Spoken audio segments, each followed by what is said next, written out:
What's going on, ADK Sports Performance families? Ryan here with this week's Coach's Corner. And this week I wanted to talk about something based on a conversation I had with an athlete earlier this week. And that was they were suggested to improve their agility to start using some agility ladders.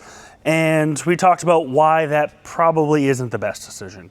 And while that might sound kind of crazy to some people, personally, I'm not a big fan of agility ladders for agility for athletes, and for a few reasons.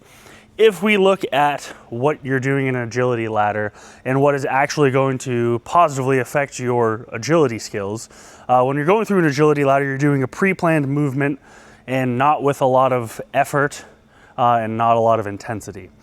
And in order to positively affect our agility, we need to look at what our sport is going to require of us.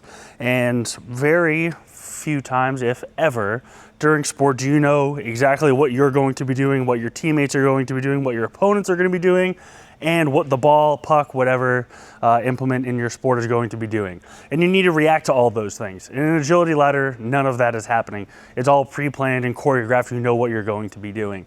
And in order to effectively move in sport, you need to move with a lot of force and effort. And usually through an agility ladder, people are kind of lackadaisical. It's pre-planned.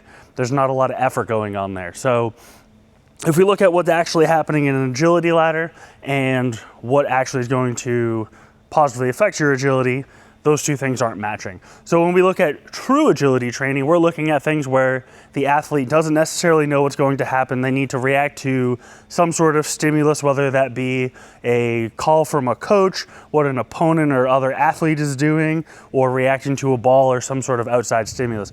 Those things are actually going to positively affect someone's ability to be agile. So agility ladders, probably can leave those at home. They are good in some cases for basic coordination and footwork for some of our younger athletes, or to get the heart rate up at the beginning of a session to kind of change things up a little bit. But in terms of actually developing speed and agility, you can probably leave those agility ladders at home. If you have questions on how you should or should not be using agility ladders and how to properly train agility, feel free to reach out.